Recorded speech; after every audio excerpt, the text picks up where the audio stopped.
ശരി, നമുക്ക് ഒരു പോയിന്റ് കൂടി ബാക്കിയുണ്ട്. എയർ ഗീത എന്ന ഫ്ലൈറ്റിലാണല്ലോ നമ്മൾ ഇരിക്കുന്നത്. ഇന്നത്തെ പ്രധാന വാർത്തകളിൽ WWW, what is Gita, why Gita, when Gita, 2 points നമ്മൾ കണ്ടു. ഇനി 3ാമത്തെ പോയിന്റിലേക്ക് നമ്മൾ കടക്കുകയാണ്. വെൻ ഗീത. അതിന് ഒരു ഉദാഹരണവും ഒരു കഥയും കൂടി പറയാൻ പോവാണ്. ആദ്യം ഉദാഹരണം വേണോ കഥ വേണോ? ഏതായാലും കുഴപ്പമില്ല, എന്തായാലും പറയുമല്ലോ അല്ലേ രണ്ടും. അപ്പോൾ 1ാമത്തെ ഉദാഹരണം. പണ്ടൊക്കെ ഇപ്പം നമുക്ക് ലാപ്ടോപ്പ്, നോട്ട് പാഡ് ഒക്കെ ഉണ്ടല്ലോ. പക്ഷെ വളരെ പണ്ട് ഈ മൊബൈല്, ഈ ലാൻഡ് ഫോണൊക്കെ വരുന്നതിന് മുൻപ് റേഡിയോ മാത്രമേ ഉണ്ടായിരുന്നുള്ളൂ. റേഡിയോ, പിന്നെ നാട്ടിൽ ഏതെങ്കിലും ഒരു വീട്ടിലുണ്ടാവും TV. അപ്പം ആ വീട്ടിൽ എനിക്കും ഓർമ്മയുണ്ട്, രാമായണം മഹാഭാരതമൊക്കെ സീരിയൽ ഇടുമ്പോൾ ആ പരിസരത്തെല്ലാവരും വന്നിട്ട് ആ സമയം വന്നിരുന്ന് കുത്തിയിരിപ്പാവല്ലേ. അതിനുവേണ്ടി എല്ലാ കാര്യങ്ങളും നേരത്തെ ചെയ്തിട്ട് ആ ഞായറാഴ്ച ആകുമ്പോൾ അതൊരു സന്തോഷമാണല്ലേ. എല്ലാവരും കൂടി ഒരുമിച്ച് കാണുക എന്ന് പറയുന്ന ഒരു സന്തോഷമാണ്. അത് നല്ലൊരു കാര്യം. അപ്പം അതേപോലെ ഒരു പ്രദേശത്ത് ഇങ്ങനത്തെ ഉപകരണമൊന്നുമില്ല, റേഡിയോ മാത്രമേ ഉള്ളൂ എന്ന് വിചാരിക്കാം. ആ റേഡിയോവും വളരെ അപൂർവമാണ്. റേഡിയോ വാങ്ങിച്ചു. റേഡിയോ വാങ്ങിക്കുമ്പോൾ നിർദ്ദേശങ്ങളൊക്കെ വേണമല്ലോ അല്ലേ. ഇപ്പോഴൊക്കെ സർവ്വസാധാരണമാണ് ഇലക്ട്രോണിക് ഉപകരണങ്ങൾ. അപ്പം അങ്ങനെ അല്ലല്ലോ. അതുകൊണ്ട് തന്നെ അതെങ്ങനെ ഉപയോഗിക്കണം എന്ന് പോലും അവർക്ക് അറിയില്ല. അപ്പം അവരെന്ത് ചെയ്തു, ആ വീട്ടിലുള്ള മുതിർന്ന വ്യക്തി റേഡിയോ എടുത്തു. ഒരു വയറുണ്ടായിരുന്നു, ആ വയറ് അതിൽ കുത്തി, എന്നിട്ട് നേരെ കൊണ്ടുപോയി പ്ലഗിൽ കൊണ്ടുപോയി കുത്തിയിട്ട് സ്വിച്ച് ഓൺ ചെയ്തു. സ്വിച്ച് ഓൺ ചെയ്തത്തേക്കും ഠപ്പ് എന്ന് പറഞ്ഞൊരു ശബ്ദം കേട്ടു. എന്നിട്ട് ഒരു ശബ്ദവും വരുന്നില്ല. എന്ത് ചെയ്തിട്ടും റേഡിയോ വർക്കേ ചെയ്യുന്നില്ല. സങ്കടമായവർക്ക്. കാരണം എല്ലാവരെയും ക്ഷണിച്ചിട്ടുണ്ട്. 10 മണിയാകുമ്പോഴത്തേക്കും നിങ്ങൾ എല്ലാവരും വരും കേട്ടോ, എൻ്റെ വീട്ടിൽ ഒരു പ്രത്യേകമായിട്ടുള്ള ഉപകരണം വന്നിട്ടുണ്ട്. അത് ഒരു സ്വിച്ച് ഓൺ ചെയ്ത് കഴിഞ്ഞാൽ അതൊന്ന് ശബ്ദമൊക്കെ വരും കേട്ടോ, നല്ല പാട്ടുകളൊക്കെ കേൾക്കും, അങ്ങനെയൊക്കെ പറഞ്ഞുകൊണ്ട് എല്ലാവരും ക്ഷണിച്ച് വരുത്തുകയാണ്. അപ്പം എല്ലാവരും വന്നുകൊണ്ടിരിക്കുകയാണ്. പക്ഷെ എന്തായി, ഇതിൽ നിന്ന് ഒരു പാട്ടും ഒരു ശബ്ദവും ഒന്നും വരുന്നില്ല. സങ്കടമായി. അപ്പോൾ ഇത് അറിയുന്ന ഒരാളുണ്ട്, അദ്ദേഹത്തിനെ പോയി പ്രത്യേകമായിട്ട് വിളിച്ചു, ഒരു ചെറുപ്പക്കാരൻ. അപ്പോൾ ചെറുപ്പക്കാരൻ വന്നു, എന്നിട്ട് നോക്കി എവിടെയാണ് ആ കവർ. എന്തേ, റേഡിയോ വാങ്ങിച്ചപ്പം റേഡിയോൻ്റെ ഒരു കവറിൻ്റെ ഉള്ളിലാക്കിയിട്ടാണല്ലോ തരിക. അപ്പം ആ കവർ എന്ത് ചെയ്യും ചോദിച്ചു. അപ്പം ഇതാണ്. അപ്പം ആ കവറിൽ ഈ റേഡിയോൻ്റെ കൂടെ തന്നെ ഒരു ചെറിയൊരു പുസ്തകം കൂടിയുണ്ട്. അപ്പം ആ പുസ്തകം എടുത്തു. ഇതെന്ത് പുസ്തകമാണ് അവിടത്തുള്ള ആ മുതിർന്ന വ്യക്തി ചോദിച്ചു. അപ്പോൾ ആ മാമ, ഇത് ഈ ഉപകരണം എങ്ങനെയാണ് ഉപയോഗിക്കേണ്ടത്, എങ്ങനെ ഉപയോഗിക്കാൻ പാടില്ല, ഇതിന് എന്തൊക്കെയാണ് അംഗങ്ങളുള്ളത്, പാർട്സ്, അതൊക്കെ വിശദീകരിക്കുന്നതാണ് ഈ ഒരു പുസ്തകം. ശരിക്കും ഈ ഉപകരണം ഉപയോഗിക്കുന്നതിന് മുൻപ് ഈ പുസ്തകം വായിച്ചു നോക്കണം. അങ്ങ് വായിച്ചുവോ? ഇല്ലല്ലോ, എനിക്കത് അറിയില്ലല്ലോ. അപ്പം അങ്ങ് എന്താണ് ചെയ്തത്? ഞാൻ ഈ വയറുണ്ടല്ലോ, ഈ തൂങ്ങി നിൽക്കുന്ന കയറ് പോലത്തെ സാധനം, ആ സാധനം ഞാൻ ടേപ്പ് റെക്കോർഡറിൽ കുത്തി, എന്നിട്ട് പ്ലഗിൽ കുത്തി, എന്നിട്ട് ഓൺ ചെയ്തു. അപ്പം ഈ കുട്ടി ആ പുസ്തകം വായിച്ചു. പുസ്തകത്തിൽ എഴുതിയിട്ടുണ്ടായിരുന്നു, പ്രത്യേകമായിട്ട് എഴുതിയിട്ടുണ്ടായിരുന്നു, നേരിട്ട് പ്ലഗിൽ കുത്തരുത്. അതിന് വേണ്ടിയിട്ട് വേറൊരു പ്ലഗ് കൊടുത്തിട്ടുണ്ട് അതിൻ്റെ ഉള്ളിൽ. പക്ഷെ ആ പ്ലഗ് നോക്കിയതേ ഇല്ല അവർ ആ ബോക്സിൻ്റെ ഉള്ളിൽ. അതുകൊണ്ട് എന്തായി, നേരിട്ട് സപ്ലൈയിൽ കുത്താൻ പാടില്ല ചില ഉപകരണങ്ങൾ. അതുകൊണ്ട് എന്ത് പറ്റി, ആ ഉപകരണം തന്നെ പോയി അല്ലേ.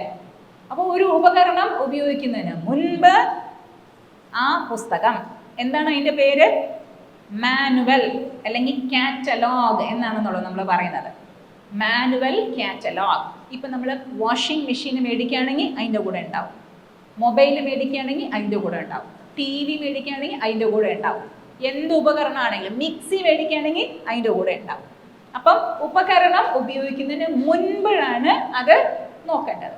അതിൻ്റെ പാർട്സ് ഒക്കെ ഉണ്ടാവും അല്ലേ. പാർട്സിനെ പറ്റി കൊടുത്തിട്ടുണ്ടാവും, എങ്ങനെ ഉപയോഗിക്കണം, ഏതൊക്കെ സാഹചര്യത്തിൽ ഉപയോഗിക്കണം, ഏതൊക്കെ സാഹചര്യത്തിൽ ഉപയോഗിക്കാൻ പാടില്ല എന്നും അതിൽ കൊടുത്തിട്ടുണ്ടാവും.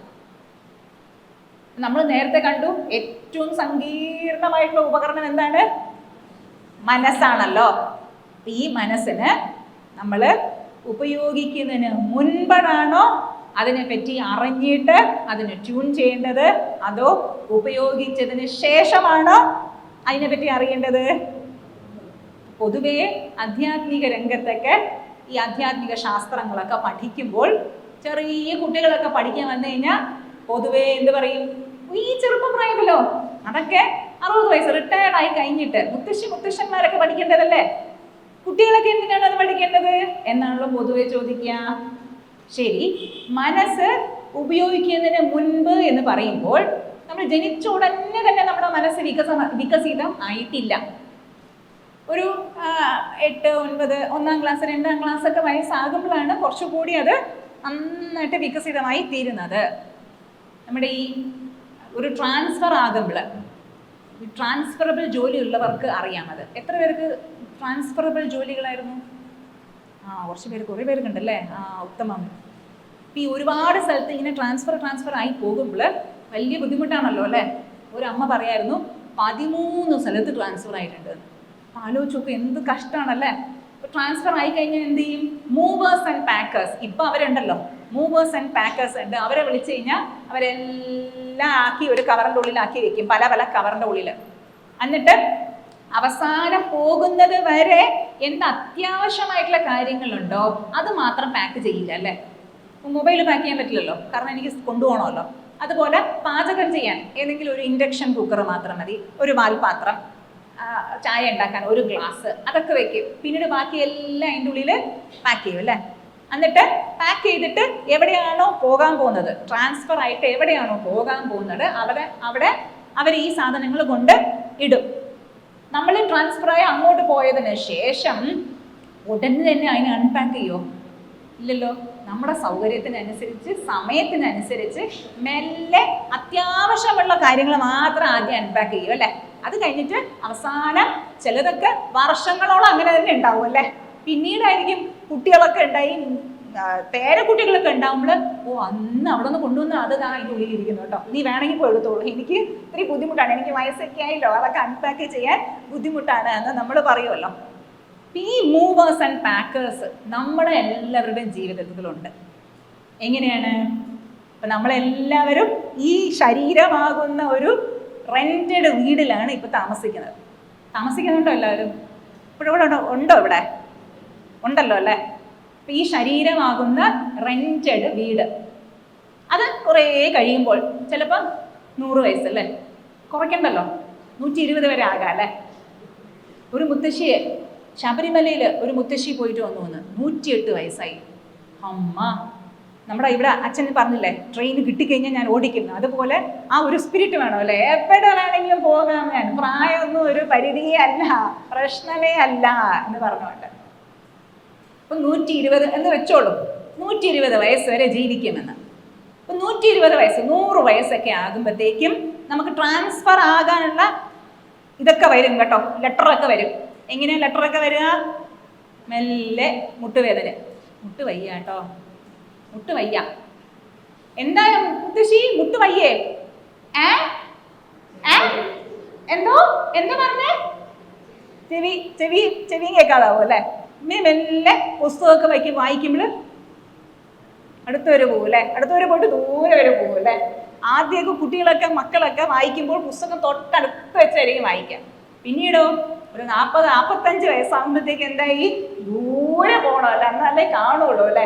മെല്ലെ മെല്ലെ മെല്ലെ കണ്ണ് പാക്ക് ചെയ്യാൻ തുടങ്ങും, മെല്ലെ മുട്ട് പാക്ക് ചെയ്യാൻ തുടങ്ങും, മുതുക് പാക്ക് ചെയ്യാൻ തുടങ്ങും. പിന്നീടോ മനസ്സിൻ്റെയും കുറച്ച് കാര്യങ്ങളൊക്കെ പാക്ക് ചെയ്യാൻ തുടങ്ങുമല്ലോ. ഓർമ്മശക്തി ആരാ വരുന്നത്? അമ്മയുടെ സ്വന്തം മോളാണ്. ഓ മോളാണല്ലേ, എൻ്റെ മോളാണല്ലേ, ഓ ശരി. ഓർമ്മശക്തി മെല്ലെ മെല്ലെ പാക്ക് ചെയ്യാൻ തുടങ്ങുമല്ലോ അല്ലേ, എല്ലാം പാക്ക് ചെയ്യും അല്ലേ. പക്ഷേ അത്യാവശ്യമുള്ള പ്രാണൻ മാത്രം അവസാനമേ പാക്ക് ചെയ്യാവുള്ളൂ. വേണ്ടേ? പ്രാണശക്തി വേണ്ടേ അല്ലേ, അത് അവസാനമല്ലേ ശരീരത്തിൽ നിന്നും ഈ റെന്റഡ് വീടിൽ നിന്നും അടുത്ത ശരീരത്തിലേക്ക് പോകുമ്പോൾ അവസാനത്തെ നിമിഷം വരെ പ്രാണൻ ഉണ്ടാവും. ലാസ്റ്റ് പോകുന്നത് എന്താണ്? പ്രാണനായിരിക്കും. അതിൻ്റെ കൂടെ ചില ശക്തികളും കൂടി ഉണ്ടാവും. അടുത്ത ശരീരത്തിലേക്ക് ട്രാൻസ്ഫർ ആയി എന്ന് വെക്കുക. അപ്പം ഈ പ്രാണൻ എന്തെയും നമ്മളെയും കൊണ്ട് പോകും. ചില റെന്റഡ് വീടുകളൊക്കെ പോയി കഴിഞ്ഞാൽ ആൾക്കാർ പുറത്തിറങ്ങേ ഇല്ല കേട്ടോ. വാടക ആൾക്കാർ, ഞാൻ 3 മാസം മുൻപേ പറഞ്ഞു അവരോട് മാറാൻ വേണ്ടിയിട്ട്, അവർ മാറുന്നില്ല.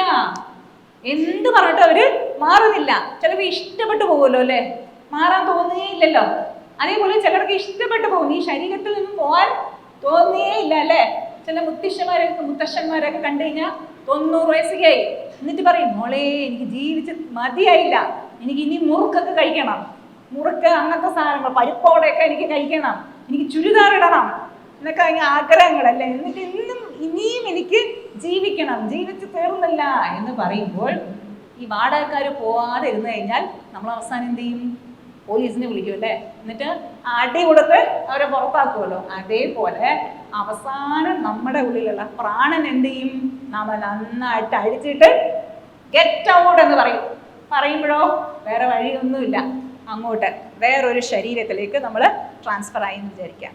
ആ ശരീരത്തിലേക്ക് പോയി കഴിഞ്ഞിട്ടോ ആദ്യമേ തന്നെ എല്ലാം നമ്മൾ movers and packers final pack ചെയ്ത് മൂവ് ചെയ്ത് കഴിഞ്ഞു. അടുത്ത വീട്ടിലേക്ക് പോകുമ്പോൾ ആവശ്യമുള്ള സാധനങ്ങൾ മാത്രമല്ല ആദ്യം എടുക്കുള്ളൂ. നമ്മൾ നേരത്തെ പറഞ്ഞല്ലോ, അതേപോലെ അവിടെ ഈ പ്രാണൻ ആവശ്യമാണ്. അതുകൊണ്ട് ആദ്യമേ തന്നെ പ്രാണൻ ഉണ്ടാവും. പിന്നീടോ കൊച്ചു കുട്ടിയായിട്ടാണല്ലോ നമ്മൾ ട്രാൻസ്ഫർ ആയി കഴിഞ്ഞാൽ മുത്തശ്ശി ആരായി തീരും? കൊച്ചു കുട്ടിയായിട്ടാണ് അടുത്ത വീട്ടിലേക്ക് പോകുന്നത്. അത് സുഖമാണല്ലേ. ഒരു വീടിൽ നിന്ന് വേറെ വീട്ടിലേക്ക് പോകുമ്പോൾ വയസ്സായവര് ചെറുപ്പക്കാരാകുമെങ്കിൽ എന്ത് രസമാണല്ലേ. എത്ര വീട് മാറാനും നമ്മൾ തയ്യാറാവുമല്ലോ അല്ലേ. അതേപോലെ നമ്മൾ കൊച്ചു കുട്ടിയായിട്ട് അടുത്ത റെന്റഡ് വീട്ടിലേക്ക് നമ്മൾ പോകുന്നു. അവിടെ കൊച്ചുകുട്ടികൾക്ക് കണ്ണ്, കാഴ്ച ശക്തി, ഒന്നും കേൾവി ശക്തി ഒന്നും അത്ര വികസിതമായിട്ടുണ്ടാവില്ലല്ലോ. മെല്ലെ മെല്ലെ മെല്ലെ അല്ലേ അത് എല്ലാം ആ അൺപാക്കിങ് ചെയ്യാൻ മെല്ലെ മെല്ലെ നടക്കുകയുള്ളൂ. അതേപോലെ മനസ്സിന്റെ അൺപാക്കിങ്ങും കുറച്ചൊക്കെ പൂർണ്ണമാകുന്നത് ഒരു 1-ാം ക്ലാസ്സോ 2-ാം ക്ലാസ്സോ വയസ്സൊക്കെ ആകുമ്പോഴാണ്. അപ്പോൾ പറയാൻ വന്നത്, ആ സമയമാകുമ്പോൾ മനസ്സിന്റെ പൂർണ്ണമായിട്ടും നമ്മുടെ ബോധപൂർവമായിട്ട് ആ മനസ്സിനെ നമ്മൾ ഉപയോഗിക്കാൻ തുടങ്ങും.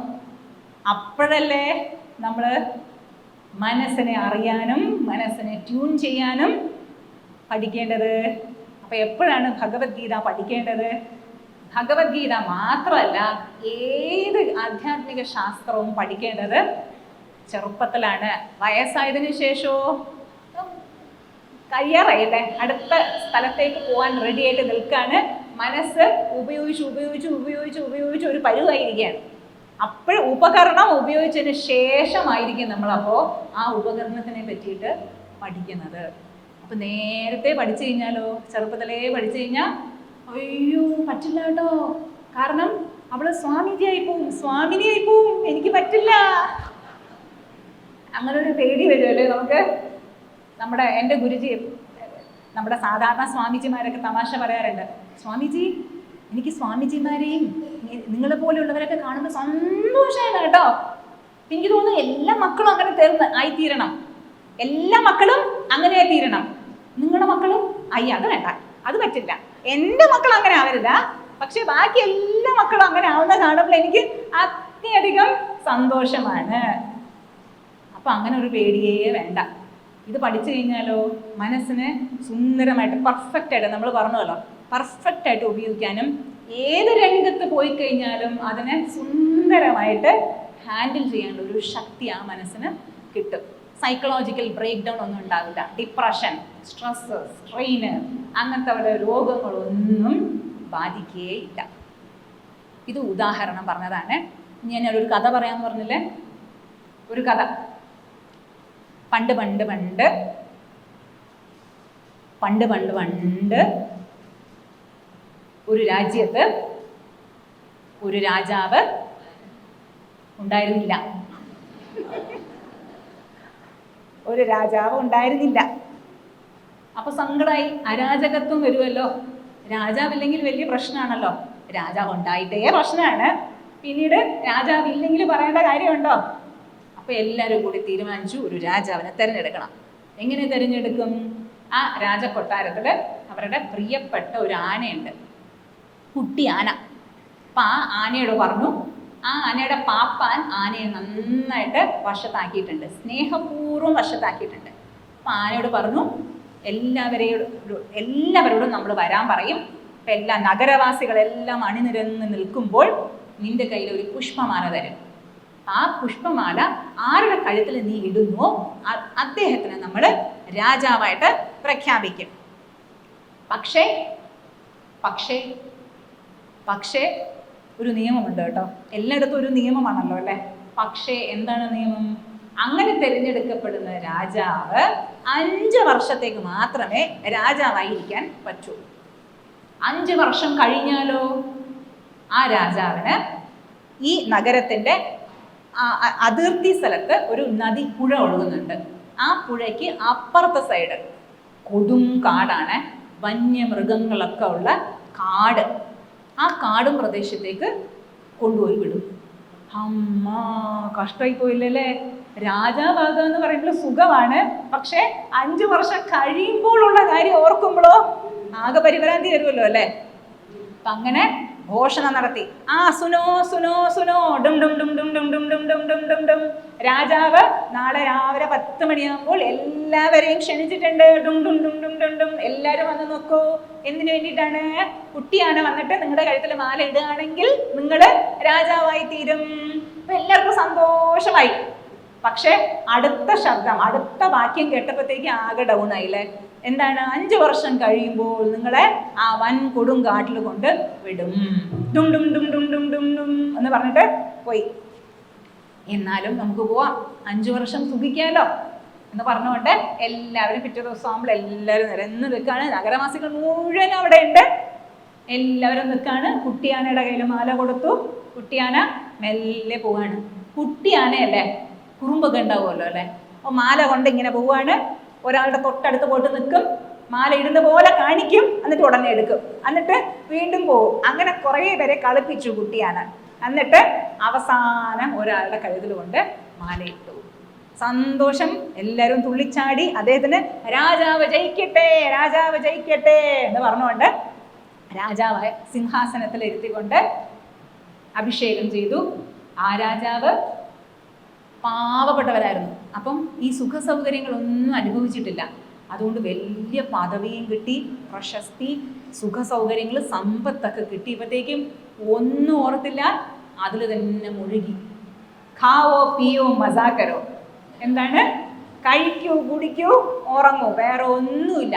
രാജാവിൻ്റെ ധർമ്മം പോലും പാലിച്ചില്ല. രാജാവിൻ്റെ കർത്തവ്യം ഉണ്ടല്ലോ അല്ലേ, അതൊന്നും ചെയ്തില്ല. 5 വർഷം പോയത് അറിഞ്ഞതേ ഇല്ല.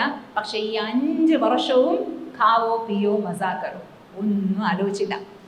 പക്ഷെ 5 വർഷം കഴിഞ്ഞപ്പോഴത്തേക്കും സങ്കടം. അയ്യോ, ഇനി എന്നെ കൊണ്ടുപോകുമല്ലോ, ഇനി എൻ്റെ ഗതി എന്താകും, ഇനി എൻ്റെ ഗതി എന്താകും? അവർ കൊണ്ടുപോയി ആ പുഴയുടെ അപ്പുറത്ത് ഭടന്മാരൊക്കെ കൂടി ചേർന്നിട്ട് ഒരു ബോട്ടിൽ, തോണിയിൽ തൊഴുതിട്ട് അപ്പുറ സൈഡ് കൊണ്ടുപോയി വിട്ടു. അങ്ങോട്ട് പോയപ്പോഴത്തേക്കും എന്താകും അല്ലേ, കാടല്ലേ, ഒന്നും പറയാൻ പറ്റില്ലല്ലോ. രാത്രിയാണ് കൊണ്ടാക്കുന്നത്. തിരിച്ചു വന്നു. ഇനി രാജാവ് വീണ്ടും തിരഞ്ഞെടുക്കണമല്ലോ. വീണ്ടും കുട്ടിയാന വന്നു, ഒരാളെ തിരഞ്ഞെടുത്തു. ആ ആളെ കഴുത്തിൽ മാല ഇട്ട നിമിഷം മുതൽ നീറിയാണ് ജീവിച്ചത്. കാരണം മാല ഇട്ട നിമിഷം മുതൽ അദ്ദേഹം ഓർക്കാണ്, അയ്യോ 5 വർഷം കഴിയുമ്പോൾ എൻ്റെ ഗതി എന്താവും, 5 വർഷം കഴിയുമ്പോൾ എൻ്റെ ഗതി എന്താവും, 5 വർഷം കഴിയുമ്പോൾ എൻ്റെ ഗതി എന്താവും. അങ്ങനെ ആ നിമിഷം പ്രതി നീറി പിന്നീട് 5 വർഷം കഴിയുമ്പോൾ അങ്ങോട്ട് കൊണ്ടുവരേണ്ടി വന്നില്ല. കാരണം അപ്പം തന്നെ ചത്തുപോയി. അങ്ങനെ വിഷമിച്ച് അങ്ങനെ തന്നെ ചത്തുപോയി പറയും. അടുത്ത രാജാവ് തീരുമാനിച്ചു, ഒരു കാര്യം ചെയ്യാം. 5 വർഷം കഴിയുമ്പോഴല്ലേ കാട്ടിലേക്ക് പോകേണ്ടുള്ളൂ. അപ്പോൾ ഒരു കാര്യം ചെയ്യാം, 2.5 വർഷം സുഖിക്കാം, 2.5 വർഷം ദുഃഖിക്കാം. അപ്പൊ 2.5 വർഷം എന്ത് ചെയ്തു? ഒന്നും ഓർത്തില്ല, ഖാവോ പിയോ മസാക്കറോ. പിന്നീടോ ബാക്കി 2.5 വർഷമോ അയ്യോ ഈ 5 വർഷം കൈയാകുമ്പോൾ ഞാൻ എന്താവും, അങ്ങ് പറഞ്ഞ് വിഷമിച്ച് അദ്ദേഹത്തിന് അങ്ങോട്ട് കൊണ്ടുപോകേണ്ടി വന്നില്ല കാട്ടിലേക്ക്. അദ്ദേഹം മരിച്ചുപോയി എന്ന് പറയാം. അങ്ങനെ ഇതുപോലെ പല രാജാക്കന്മാർ വന്നും പോയിക്കൊണ്ടിരുന്നു. എല്ലാവരും ഇതുപോലെ തന്നെ കർത്തവ്യം നിറവേറ്റിയില്ല, രാജധർമ്മം നിറവേറ്റിയില്ല. അവരുടേതായിട്ടുള്ള കാര്യങ്ങൾ മാത്രം അവർ ചിന്തിച്ചുകൊണ്ടിരുന്നു, അത്രയേ ഉള്ളൂ. പിന്നീടോ എപ്പോഴും സ്പെഷ്യലായിട്ടുള്ള ആൾക്കാർ വരുമ്പോഴാണല്ലോ നമുക്ക് കൂടുതലൊരു ശ്രദ്ധ വരുന്നത് അല്ലേ. ഇപ്പോൾ ഒരാളെ സെലക്ട് ചെയ്തു, കുട്ടിയാന. ഇദ്ദേഹത്തിൻ്റെ കർത്തവ്യങ്ങളൊക്കെ നല്ലോണം നിറവേറ്റി. അദ്ദേഹത്തിൻ്റെ ഉള്ളിൽ ഒരു സങ്കടവും ഇല്ല. സങ്കടമുണ്ടെങ്കിൽ ബാഹ്യമായിട്ടും പ്രകടമാവുമല്ലോ, ഒന്നും പ്രകടമായില്ല. എല്ലായിടത്തും പുഞ്ചിരിയോടുകൂടി സംസാരിക്കും, ഇടപഴകും, കാര്യങ്ങളൊക്കെ നല്ലോണം ചെയ്യും. അദ്ദേഹത്തിൻ്റെ കുടുംബത്തിനോടുള്ള കർത്തവ്യവും നന്നായിട്ട് നിറവേറ്റി, രാജധർമ്മവും നന്നായിട്ട് നോക്കി, എല്ലാം. പക്ഷേ ഇടയ്ക്കിടയ്ക്ക് ഒന്ന് മുങ്ങും. ഇടയ്ക്കിടയ്ക്ക് ആഴ്ചയിൽ ഒരു ദിവസം നമ്മൾ ഒന്ന് മുങ്ങും. ആർക്കും അറിയില്ല എവിടെയാണ് പോകുന്നതെന്ന്. അതൊരു പരമ രഹസ്യമാണ്. എവിടെ പോകുന്ന ആർക്കും അറിയില്ല. എല്ലാവരും ഓർത്തു, നമുക്കത് അറിഞ്ഞിട്ട് എന്ത് വേണം, അദ്ദേഹത്തിൻ്റെ കാര്യം ചെയ്യുന്നുണ്ടല്ലോ, നമുക്ക് വേണ്ടി എല്ലാം ചെയ്തു തരുന്നുണ്ടല്ലോ, അതുകൊണ്ട് അത് നമ്മൾ അന്വേഷിക്കേണ്ട ആവശ്യമില്ല. 5ാമത്തെ വർഷം കഴിഞ്ഞു, അവസാനത്തെ ദിവസം. ഈ എല്ലാ നഗരവാസികളെല്ലാം രാജാവിൻ്റെ മുഖത്ത് നോക്കി. പക്ഷേ ദുഃഖത്തിൻ്റെ ഒരു കണിക പോലും ഇല്ല. സന്തോഷമായിട്ട് ഇരിക്കുകയാണ്. അവസാന നിമിഷം വന്നു, അങ്ങോട്ട് പോകാനുള്ള നിമിഷം. ഭട്ടന്മാരൊക്കെ എൻ്റെ കൂടെ തോണി എടുത്തു. ഈ നഗരവാസികൾ മുഴുവനും വന്നു ഇദ്ദേഹത്തിനെ കൊണ്ടാക്കാൻ. കാരണം അത്ര പ്രിയപ്പെട്ട രാജാവാണല്ലോ. ഇതിനു മുൻപ് ഒരു രാജാവിനെയും കൊണ്ടാക്കുമ്പോൾ ആരും കൂടെ വന്നിട്ടില്ല. പക്ഷെ ഈ രാജാവിൻ്റെ കൂടെ രാജ്യം മുഴുവനും കൂടെ ഉണ്ടായിരുന്നു. നോക്കി നിൽക്കാണ്. അപ്പോഴും രാജാവിൻ്റെ മുഖത്ത് ഒരു സങ്കടവും ഇല്ല. ഭട്ടന്മാർ കൂടി ചേർന്നിട്ട് ആ പുഴയ്ക്ക് അക്കരയ്ക്ക് പോയി. അവിടെ പോയി നോക്കുമ്പോഴത്തേക്ക് അവിടെ ഒരുപാട് പേര് കാത്തിരിക്കേണ്ട രാജാവിനെ സ്വീകരിക്കാൻ. ഒരുപാട് ഭടന്മാർ. പിന്നെ ഈ തോണി തൊഴുന്ന ഭടന്മാർ നോക്കുമ്പോൾ അവിടെ കാടൊന്നുമില്ല. ആ കാടൊക്കെ തെളിച്ച് അവിടെ സുന്ദരമായ ഒരു നഗരി, പല നല്ല സുന്ദരമായ വീടുകൾ, ആളുകളൊക്കെ അവിടെ താമസിക്കുന്നുണ്ട്. അതെല്ലാം സൂപ്പറായി. ഇവര് ആ രാജാവിനെ സ്വാഗതം ചെയ്തു അങ്ങോട്ട് കൊണ്ടുപോയി. അപ്പൊ ചോദിച്ചു ഒരു ഭടൻ, ഇതെങ്ങനെയാണ് സാധിച്ചത് രാജാവേ? അതാണ് രഹസ്യം. എന്താണ്? ഞാൻ ആഴ്ചയിൽ ഒരു ദിവസം മുങ്ങിയല്ലോ, അതെവിടേക്കാണെന്നറിയോ? ഇങ്ങോട്ടാണ്. അതായത് എനിക്ക് ഒഴിവ് കിട്ടിയ സമയത്ത് ഞാൻ ഇക്കരയ്ക്ക് വന്നിട്ട് കാടൊക്കെ തളിച്ച് അതിനുള്ള നിർദ്ദേശങ്ങൾ ആൾക്കാരൊക്കെ യോജിപ്പിച്ചു. എന്നിട്ട് അതിന് നിർദ്ദേശങ്ങളൊക്കെ നൽകി വൃത്തിയാക്കിയിട്ട് നഗരം പണിതു. അതിൽ ആൾക്കാരൊക്കെ താമസിപ്പിച്ചു. അപ്പൊ സുന്ദരമായല്ലോ അല്ലേ? അപ്പൊ 5 വർഷം കാലം നന്നായിട്ട് ഭരിച്ചു, സുഖിച്ചു. അതിനുശേഷമോ അതും സുന്ദരമായി. ഇതൊരു കഥയാണ്, പക്ഷെ നമ്മുടെ എല്ലാവരുടെയും ജീവിത കഥയാണ്. രാജാവ് എന്ന് പറയുമ്പോൾ നമ്മളെല്ലാവരുമാണ്. 5 വർഷം എന്ന് പറയുന്നത് നമ്മുടെ എല്ലാവരുടെയും ജീവിതകാലം. അത് 5 വർഷമാകാം, 1 വർഷമാകാം, 2 വർഷമാകാം, 50 വർഷമാകാം, 90 വർഷമാകാം, 120 വർഷമാകാം, അല്ലേ? എപ്പോൾ വേണമെങ്കിലും ആകാം. ചിലര് ജനിക്കുമ്പോൾ തന്നെ അവരുടെ ഉള്ളിൽ ഒന്നും ഉണ്ടാവില്ല കേട്ടോ. അതായത് ഒരാലോചനയില്ല. ജീവിതം എന്തിനു വേണ്ടിയിട്ടാണ്? കഴിക്കുക, കുടിക്കുക, ഉറങ്ങുക, സുഖമായിട്ട് ആസ്വദിക്കുക ജീവിതം. അത് മാത്രമേ ഉണ്ടാവുള്ളൂ ചിന്ത. ചിലരുണ്ട് ജനിക്കുമ്പോൾ തന്നെ ഒരു പേടി വരുള്ളൂ. അയ്യോ, ഒരു ദിവസം നമ്മൾ മരിക്കുമല്ലോ, ഒരു ദിവസം നമ്മൾ മരിക്കുമല്ലോ. അപ്പൊ അങ്ങനെ ജീവിച്ചിരിക്കുമ്പോൾ തന്നെ ജീവിതവും ആസ്വദിക്കാൻ പറ്റില്ല. കാരണം അയ്യോ മരിക്കുമല്ലോ, അത് എപ്പോഴാണെന്ന് പറയാൻ പറ്റില്ലല്ലോ.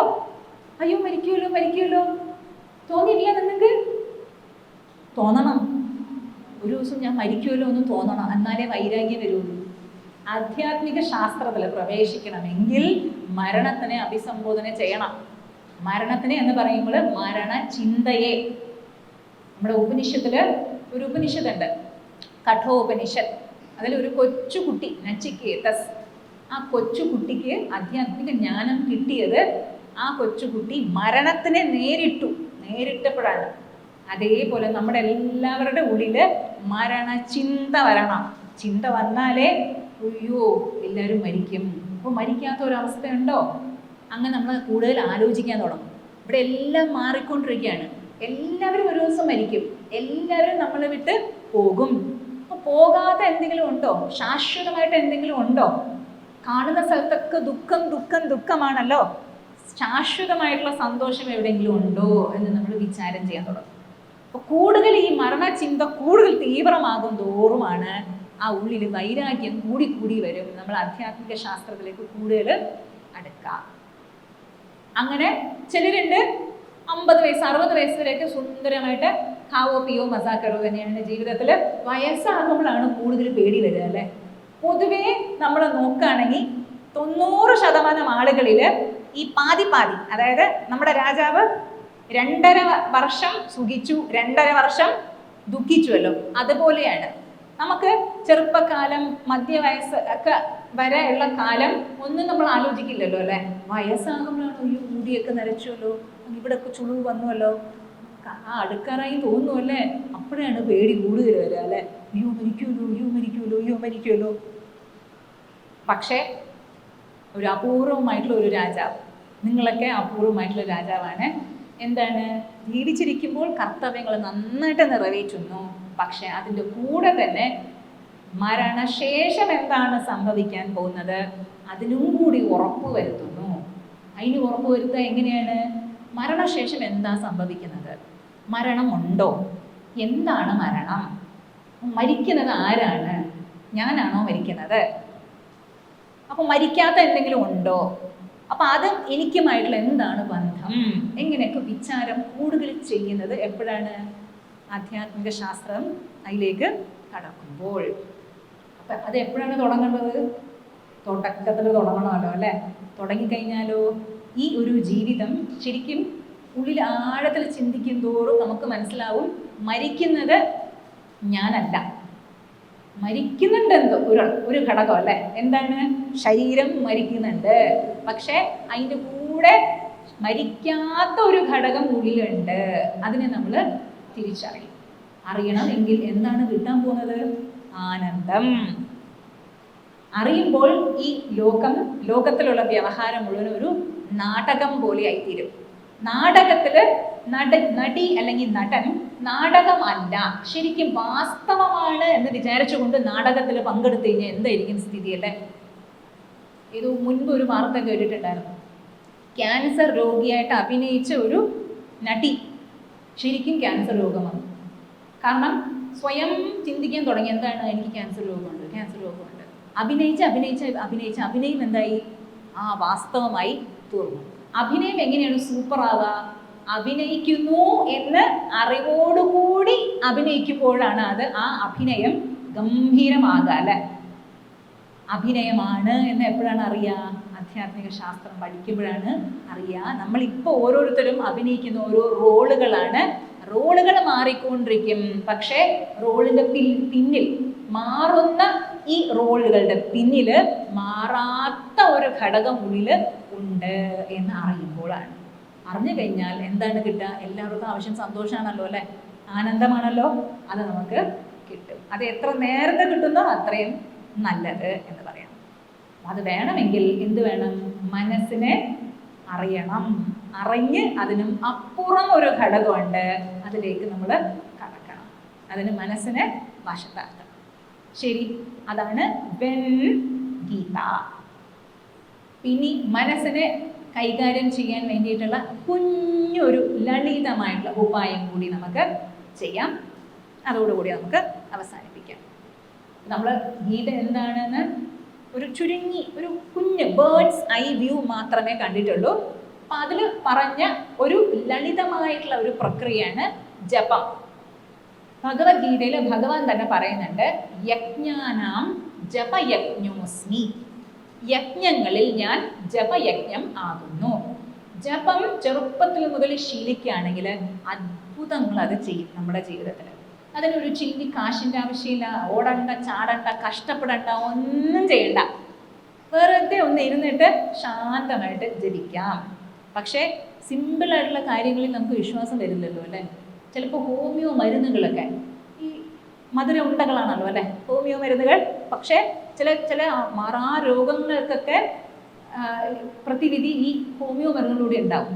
പക്ഷേ അത് വളരെ സിമ്പിളാണല്ലോ, ലളിതമായതുകൊണ്ട് ചിലപ്പോൾ അതിന് വിശ്വാസം നമുക്ക് വരില്ല. അതുപോലെ ഈ ജപമാകുന്ന ഒരു ഉത്തമമായിട്ടുള്ള ഒരു ഉപായം എന്ന് പറയാം, മനസ്സിനെ വശത്താക്കാൻ. മനസ്സ് വലിയ സാധനമാണ്, അതിന് നമ്മളെ കറക്കി കൊണ്ടുപോകുമല്ലോ അല്ലേ. അതുകൊണ്ട് അതിനെ വശത്താക്കാൻ വളരെ ലളിതമായിട്ടുള്ള ഒരു ഉപായമാണ് ജപം. ചെറുപ്പത്തിലേ ശീലിച്ചു കഴിഞ്ഞാൽ വളരെ ഉത്തമം. എൻ്റെ ജീവിതത്തിൽ ഞാൻ പറയണമെങ്കിൽ ചെറുപ്പം മുതലേ എനിക്ക് അമൃതാനന്ദമയി അമ്മ അമ്മ ആണ് എനിക്ക് ഗുരു ചെറുപ്പം മുതലേ. അതിന് എൻ്റെ അച്ഛനും അമ്മയാണ് ഒരുപാട് നന്ദി പറയേണ്ടത്. കാരണം അവരാണ് കൊണ്ടുപോയത്. അപ്പോൾ ആധ്യാത്മിക മാർഗത്തിൽ നമ്മളെ നയിക്കുന്നത് നമ്മുടെ അച്ഛനമ്മയാണല്ലോ അല്ലേ. ചെറുപ്പത്തിൽ നമുക്കൊന്നും അറിയില്ലല്ലോ, പക്ഷെ അവർ നയിച്ച അമ്മയടുത്ത് കൊണ്ടുപോയി. അമ്മ മന്ത്ര ജപം, ആ ജപം എന്ന ആ സാധനയെ പരിചയപ്പെടുത്തി തന്നു.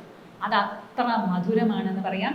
അമ്മ തന്നെ അമ്മയുടെ സത്സംഗങ്ങളിൽ പറയും, ധ്യാനം സ്വർണം പോലെ മൂല്യമുള്ളതാണ്, സ്വർണത്തിനെക്കാട്ടിലും എന്ന് പറയാം. പക്ഷെ അതിന് നമുക്ക് വില അറിയില്ല. വില അറിയണമെങ്കിൽ ജപിക്കണം. നീന്തലിനെ പറ്റി തിയറിയൊക്കെ പറയാം അല്ലേ, പക്ഷേ അറിയണമെങ്കിൽ എന്ത് വേണം? ആരെങ്കിലും കൊണ്ട് നമ്മൾ ഉന്തിയിടണം അല്ലേ. സ്വിമ്മിങ് പൂളിൽ അല്ലെങ്കിൽ കടലിൽ ഉന്തിയിട്ട് കഴിഞ്ഞാൽ, കടലിൽ വേണ്ട, ആദ്യമേ തന്നെ പോകുമ്പോൾ കടലിൽ പോയി കഴിഞ്ഞാൽ പിന്നെ നമ്മൾ മുങ്ങി ചാവുമല്ലോ അല്ലേ. സ്വിമ്മിങ് പഠിക്കണമെങ്കിൽ അതിൻ്റെ ഉള്ളിൽ നമ്മൾ കടക്കണം. അതേപോലെ എന്താണ് ജപം എന്ന് അറിയണമെങ്കിൽ ജപിച്ച് ശീലിക്കാം. ദിവസവും ഒരു 10 മിനിറ്റെങ്കിലും ജപിക്കുകയാണെങ്കിൽ നമുക്ക് തന്നെ പറയാൻ പറ്റില്ല കേട്ടോ, എത്ര അത്ഭുതങ്ങളാണ് നമ്മുടെ ജീവിതത്തിൽ ഉണ്ടാക്കുക. മനസ്സ് ശാന്തമാകും. ശാന്തമായി കഴിഞ്ഞാലോ ഉള്ളിലൊരു തണുപ്പ് ഫീൽ ചെയ്യും കേട്ടോ. പരമാചാര്യാൾ, കാഞ്ചി പരമാചാര്യാൾ പറയുന്നത്, അങ്ങനെയുള്ള വ്യക്തിയുടെ മനസ്സിൻ്റെ ഉള്ളിൽ ഗുളുഗുളൂന്ന് തണുപ്പായിട്ടിരിക്കുന്ന ശീതളമായിട്ട്. ആലോചിച്ച് നോക്കൂ, ഉള്ളിൽ ശീതളം. എന്ത് തന്നെ ബാഹ്യത്തിൽ സംഭവിച്ചാലും ഉള്ളിൻ്റെ ഉള്ളിൽ ആ ശീതളത അനുഭവിക്കുകയാണെങ്കിൽ എന്തു രസമായിരിക്കുമല്ലോ അല്ലേ. പിന്നെ ബാഹ്യത്തിൽ എന്ത് നാടകമായാലും ഒരു കുഴപ്പവുമില്ല. അപ്പോൾ നമുക്കെല്ലാവർക്കും കുറച്ച് നേരം ജപിക്കാം. ബാഗുകളൊക്കെ താഴെ വെച്ചോളൂ. ഈ കുറച്ച് നേരത്തേക്ക് നിങ്ങളുടെ എല്ലാവരുടെയും നിയന്ത്രണം എൻ്റെ അടുത്ത് എന്ന് വെച്ച് കഴിഞ്ഞാൽ, ബോധപൂർവം മനസ്സ് ഞാൻ എന്താണോ പറയുന്നത് അതിനെ ശ്രദ്ധിക്കണം. ബോധപൂർവം എന്ന അടിവരയോടുകൂടി. അപ്പം അതിനു മുൻപ് ഒന്ന് എണീറ്റിട്ട് ഇരുന്നോളൂ. ഉറക്കം വല്ലതും വരുന്നുണ്ടെങ്കിൽ അത് പോയിക്കോട്ടെ. ഇനി ഇരുന്നോളൂ. ഒരു 4 പ്രാവശ്യം എണീറ്റിരിക്കുക. 1 2 3 4. ഓക്കെ, ഉത്തമം. ഇത് നല്ല യോഗാഭ്യാസമാണ്. മുട്ടുകൾക്ക് തുടക്കൊക്കെ നല്ല ശക്തി തരും. ഈ ഒരു ചെറിയൊരു ഇതാണ്. റെഡിയാണോ? പറ്റുന്നവർക്ക്, നടുവേദനയൊന്നും ഇല്ലാത്തവർക്ക് ചെയറിൽ ചാരാതെ ഇരിക്കാൻ നോക്കാം. നടുവേദനയൊക്കെ ഉണ്ടെങ്കിൽ ചെയറിൽ തന്നെ ചാരിയാണ്. സുഖമായിട്ടുള്ള ആസനത്തിൽ കൈകൾ രണ്ടും മടിയിൽ എങ്ങനെ വേണമെങ്കിൽ വെച്ചോളൂ. എങ്ങനെ വേണമെങ്കിൽ ഇരിക്കാം.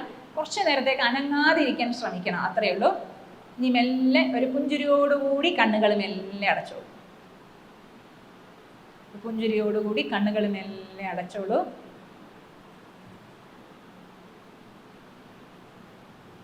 ഇനി മനസ്സിൽ 2 സങ്കല്പങ്ങൾ എടുക്കാം. ഈ കുറച്ച് സമയം, ജപത്തിനുള്ള സമയം അമൂല്യമാണ്. രണ്ടാമത്തത്, ഈ സമയം മനസ്സ് ഏകാഗ്രമായി ഇരിക്കും. വേറൊരു ചിന്തയിലേക്കും പോകാതെ ഞാൻ മനസ്സിനെ ജപത്തിൽ തന്നെ പിടിച്ചു നിർത്തും എന്ന സങ്കല്പവും എടുക്കാവുകയും.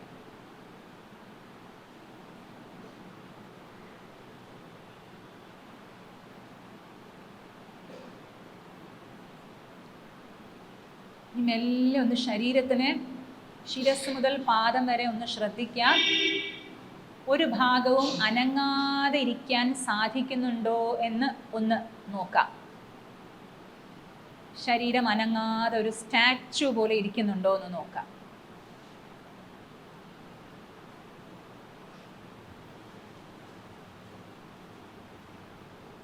ശരീരത്തിൻ്റെ ഏതെങ്കിലും ഭാഗത്തിൽ വേദനയോ സ്ട്രെസ്സോ എന്തെങ്കിലും ഉണ്ടെങ്കിൽ ആ പോസ് മാറ്റിയിട്ട് വേറെ എന്തെങ്കിലും സുഖമായിട്ടുള്ള ആസനത്തിൽ ഒന്ന് ഇരിക്കാൻ ശ്രമിക്കുക. ഒരു 1 മിനിറ്റ് ശരീരം അനങ്ങാതെ ഇരിക്കാൻ ശ്രമിക്കുക.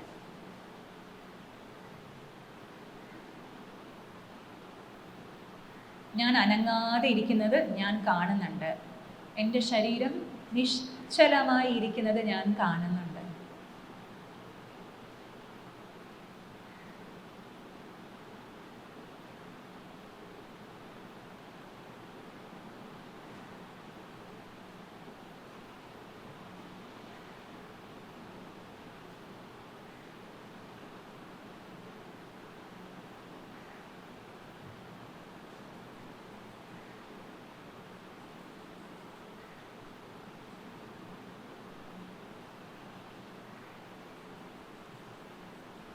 ഇനി ഭ്രൂമധ്യഭാഗത്ത് ഒരു ദിവ്യമായിട്ടുള്ളൊരു പ്രകാശം, കുഞ്ഞു പ്രകാശം തിളങ്ങി നിൽക്കുന്നതായിട്ട് ഒന്ന് ഭാവന ചെയ്യാം. നിങ്ങളുടെ ഭ്രൂമധ്യഭാഗത്ത് കണ്ണുകൾക്ക് രണ്ടിനും ഇടയിൽ നെറ്റിയുടെ നടുഭാഗത്തായിട്ട് നല്ലൊരു പ്രകാശം, കുഞ്ഞു പ്രകാശം ഇങ്ങനെ തിളങ്ങി നിൽക്കുന്നതായിട്ട് ഒന്ന് ഭാവന ചെയ്യാം.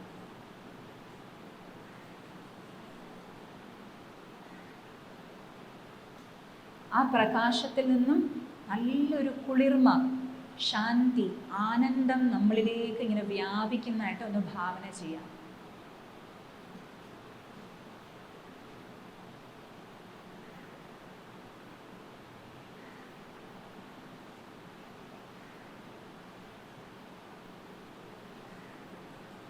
ഇനി മെല്ലെ ആ പ്രകാശം വലുതായി വലുതായി നമ്മളെ തന്നെ വിഴുങ്ങുന്നതായിട്ടൊന്ന് ഭാവന ചെയ്യാം. നമ്മളും ആ പ്രകാശത്തിൽ ലയിച്ച് എന്തോ ഒരു അഗാധമായ ശാന്തി, ആനന്ദം, കുളിർമ അനുഭവിക്കുന്നതായിട്ട് ഒന്ന് ഭാവന ചെയ്യാം.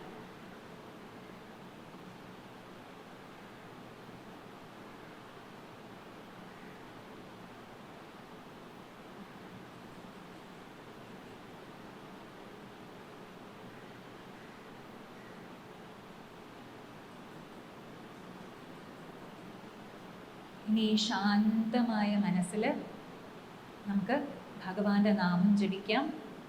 ഞാൻ നാമം ചൊല്ലുമ്പോൾ മനസ്സിൽ നിങ്ങൾ ഏറ്റുചൊല്ലുക. ആ നാമത്തിന് ഒരു നാമം ചൊല്ലുമ്പോൾ മനസ്സിൽ ഏറ്റുചൊല്ലുക ആ നാമത്തിന്. ഒരു ലഡ്ഡു കഴിക്കുമ്പോൾ എങ്ങനെയാണ് നമ്മൾ ഓരോ കടിയും ആസ്വദിച്ച് കഴിക്കുന്നത്, അതേപോലെ നാമത്തിൻ്റെ ഓരോ അക്ഷരവും ആസ്വദിച്ച് ബോധപൂർവം പൂർണ്ണ ഏകാഗ്രതയോടുകൂടി ചൊല്ലാൻ ശ്രമിക്കാം.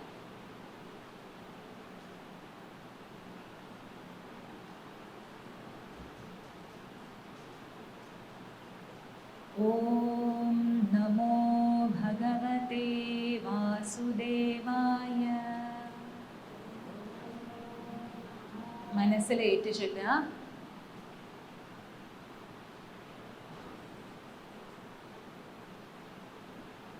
ഓം നമോ ഭഗവതേ വാസുദേവായ.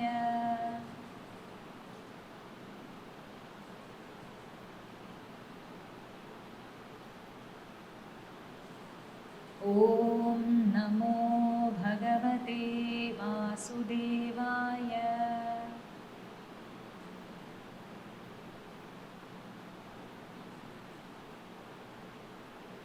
ഓം നമോ ഭഗവതേ വാസുദേവായ.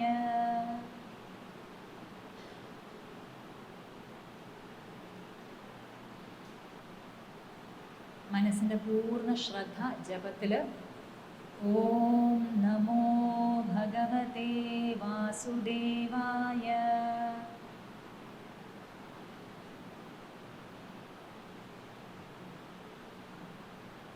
ഓം നമോ ഭഗവതേ വാസുദേവായ.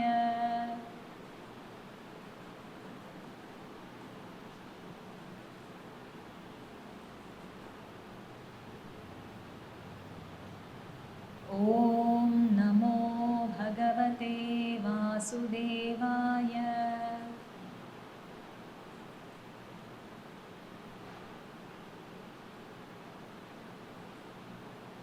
ഓം നമോ ഭഗവതേ വാസുദേവായ.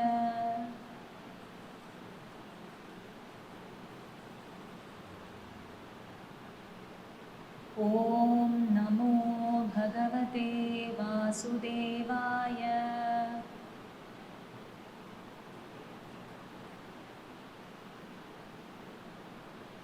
ഓം നമോ ഭഗവതേ വാസുദേവായ.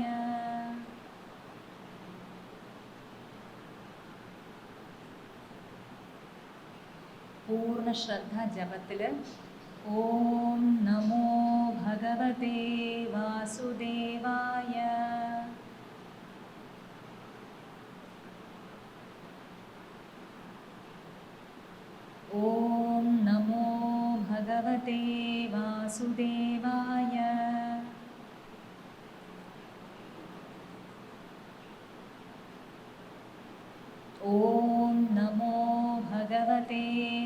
വാസുദേവായ.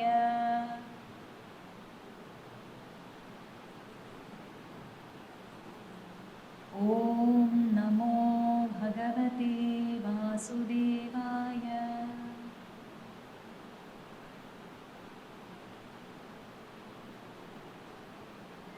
ഓം നമോ ഭഗവതേ വാസുദേവായ.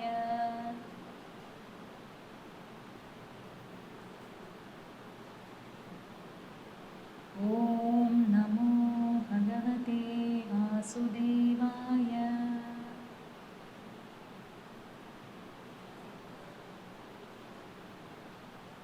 ഓം നമോ ഭഗവതേ വാസുദേവായ.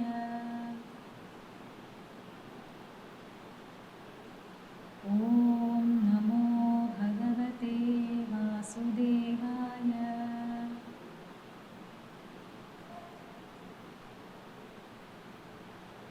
ഓം നമോ ഭഗവതേ വാസുദേവായ.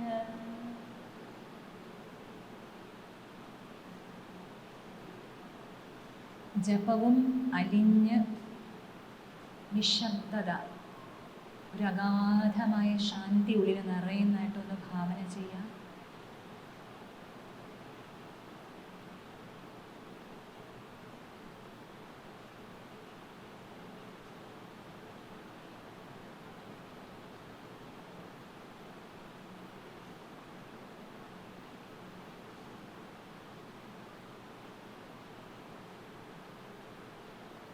ഭഗവാനെ, ഈ ലോകത്തിലെ എല്ലാവർക്കും ശാന്തിയും സമാധാനം ഉണ്ടാവട്ടെ. ലോകാഹ സമസ്താഹ സുഖിനോ ഭവന്തു എന്ന മന്ത്രം 4 പ്രാവശ്യം എല്ലാവരും ഒരുമിച്ച് നമുക്ക് ചൊല്ലാം. ഓം ലോകാഹ സമസ്താഹ സുഖിനോ ഭവന്തു. ലോകാഹ സമസ്താഹ സുഖിനോ ഭവന്തു. ലോകാഹ സമസ്താഹ സുഖിനോ ഭവന്തു. ലോകാഹ സമസ്താഹ സുഖിനോ ഭവന്തു. ഓം ശാന്തി ശാന്തി ശാന്തി. ഹരി ഓം. ശ്രീ ഗുരുഭ്യോ നമഃ. ഹരി ഓം.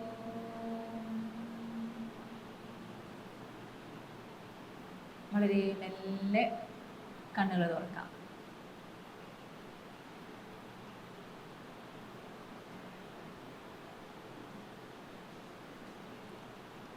ഈ തൊട്ട് അങ്ങോട്ടും ഇങ്ങോട്ടും നോക്കി ചിരിക്കൂ. പുറകിലും നോക്കി ചിരിക്കൂ, മുന്നിലും പുറകിലും.